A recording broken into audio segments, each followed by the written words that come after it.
여러분, 안녕하십니까? 건강하시죠? 지금부터 방송을 시작하겠습니다. 많은 시청 바랍니다. 미국 정계에서 충격적인 발언이 나왔습니다. 현직 부통령인 JD 밴스가 UFO, 즉 미확인 비행물체의 정체에 대해 곧 진실을 밝히겠다고 밝히며 전 세계적인 파장을 일으키고 있습니다. 밴스 부통령은 최근 인터뷰에서 UFO에 대해 단순한 외계 생명체가 아니라 악마 또는 초자연적 존재일 가능성을 직접 언급했습니다. 밴스 부통령은 나는 그것들이 외계인이 아니라 설명하기 어려운 어떤 존재라고 본다.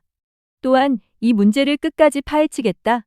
정부가 가진 정보도 확인하겠다고 밝히며 향후 기밀 자료 접근 및 조사 의지를 공식적으로 드러냈습니다.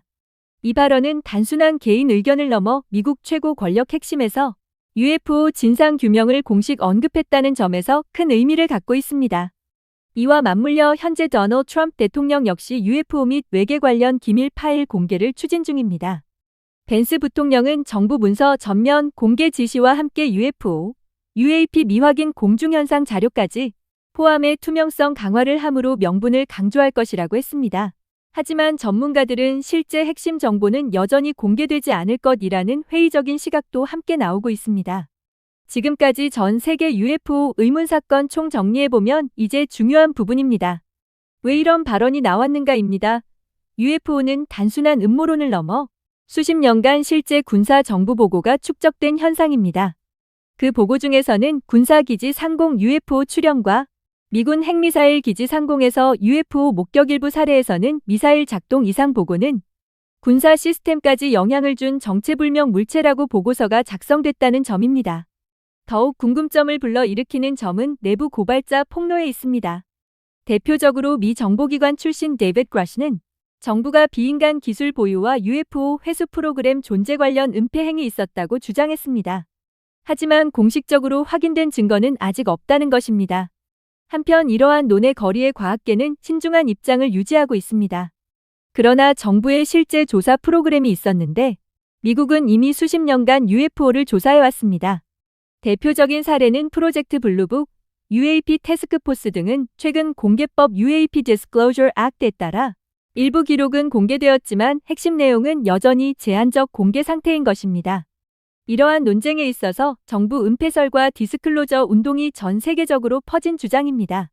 정부가 외계 존재 정보를 숨기고 있다고 주장하며 이른바 디스클로저 디스클로저 운동은 UFO는 외계 생명체이며 또는 차원 존재 악마 미래 인간 등 다양한 해석을 주장합니다. 하지만 과학계는 명확한 증거는 없다는 입장을 유지하고 있습니다. 결론은 이번 JD 밴스 부통령 발언은 단순한 개인 의견을 넘어 국가 권력 중심에서 UFO 문제를 정면으로 다루겠다는 신호라는 점에서 주목됩니다. 특히 트럼프 정부의 파일 공개 추진과 내부 고발자들의 연이은 주장은 군사적 이상 현상 보고 등 이 모든 흐름이 겹치면서 UFO 진실 공개 디스클로저가 가까워지고 있다는 기대감도 동시에 커지고 있습니다. 지금까지 수십 년 동안 인류는 UFO를 목격했지만 정체는 여전히 미스터리로 남아 있습니다. 그리고 이제 그 진실이 드러날지 여부가 정치의 영역으로 들어온 이상 우리는 단순한 호기심이 아닌 현실의 문제로 UFO를 마주하게 됐습니다. 이상 과학부의 이지연 기자였습니다. 54년 만에 인류가 달 궤도로 향합니다. 미국 항공우주국 나사 중심의 유인 달 탐사 프로젝트 미션 아르테미스 2호가 미국 시간 1일 오전 6시 24분 미국 플로리다 케네디 우주센터에서 발사되어 10일간의 대장정의 길에 올랐습니다. 주 조종사인 미국 나사 소속 리드 와이즈먼, 조종사 빅터 글로버, 임무 전문가 크리스티나 코코와 캐나다 우주청 소속 제러미 헨슨 총 4명이 1972년 이후 처음으로 지구 궤도 넘어 우주로 날아 올라갑니다. 이번 아르테미스 2호 미션에서 달 착륙은 하지 않습니다. 달 주변을 10일 동안 선회하며 유인 달 착륙에 필요한 기술과 운용 체계를 실제 비행으로 체험을 합니다. 아르테미스 2호의 핵심 임무는 우주비행사가 탑승한 채 오리온 우주선의 핵심 시스템이 실제로 작동하는지 확인하는 것입니다. 2022년 아르테미스 1호가 무인으로 같은 경로를 비행했다면 이번엔 우주비행사가 탄체 생명유지 장치, 통신 시스템, 비상 대응 절차를 하나씩 검증하며 체험합니다. 발사 직후 지구 궤도를 2바퀴 돌며 우주선 전 시스템을 점검합니다. 우주선에 이상이 없으면 4일에 걸쳐 달에 접근을 시도합니다. 달 표면에서 약 6,600km 지점까지 다가간 뒤 착륙 없이 달 중력의 힘을 받아 자연스럽게 지구 방향으로 휘어져 돌아오는 궤도를 따라 항해합니다. 이를 자유귀환 궤도라 부르며 엔진이 고장나도 달 중력만으로 지구까지 귀환할 수 있는 안전 설계인 것으로 알려졌습니다. 이번 항해 중 가장 난 코스로 알려진 달 뒷면을 지나는 동안 30에서 50분간 통신이 완전히 끊깁니다. 이 시간 우주 비행사들은 달 뒷면 일부를 관측하고 데이터를 수집하기 시작합니다. 또한 8일 차에는 태양 폭발 상황을 가정한 방사선 대비 훈련을 실시합니다. 수납된 물품을 꺼내 차폐가 상대적으로 약한 벽면에 쌓아 방사선 차단을 보강하는 방식으로 우주 비행사 4명이 생활하는 공간이 미니밴 2대 크기에 불과해 짐 자체가 차단제가 됩니다. 10일 오리온 우주선은 캘리포니아주 샌디에이고 해안 인근 태평양에 수상 착수합니다. 그러나 귀환 과정도 간단치 않다고 알려졌습니다. 아르테미스 1호에서 대기권 재진입 시 열 차폐막이 예상치 못한 손상을 100곳 이상 입었었습니다. 나사는 그 대응책으로 차폐막을 보강하고 재진입 각도도 조정했다고 밝혔습니다. 한편 이번 실험 비행에는 한국천문연구원과 나라스페이스 테크놀로지가 개발한 큐브 위성 K 라드큐브가 오리온 우주선에 함께 실리는 것으로 알려졌습니다. 발사 5시간 7분 후 지구 고궤도에서 분리돼 최대 7만 캠타원 궤도를 비행하며 베넬런 복사대를 반복 통과합니다. 베넬런 복사대는 지구 자기장에 붙잡힌 고에너지 입자들이 도넛 형태로 지구를 감싼 방사선 집중 구역입니다.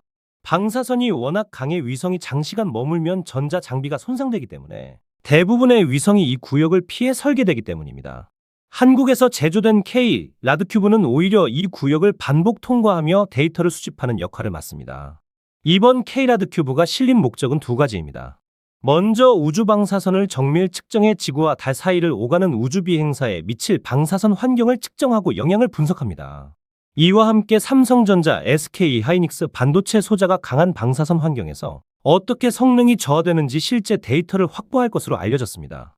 아르테미스 체계의 뼈대는 분업입니다. 오리온이 우주 비행사를 수송하고 달 착륙은 스페이스X 스타쉽과 블루 오리진의 착륙선이 담당합니다. 하나의 로켓이 발사부터 착륙까지 모두 처리했던 아폴로 시대와 근본적으로 다른 구조인 것입니다. 두 착륙선 모두 현재 개발되어 시험 중입니다. 현재 계획에 따르면 2027년 아르테미스 3호는 지구 궤도에서 착륙선과 도킹 시험을 수행할 예정이라고 발표했습니다. 오리온과 착륙선이 궤도상에서 정확히 만나 연결되는지 확인하는 과정입니다.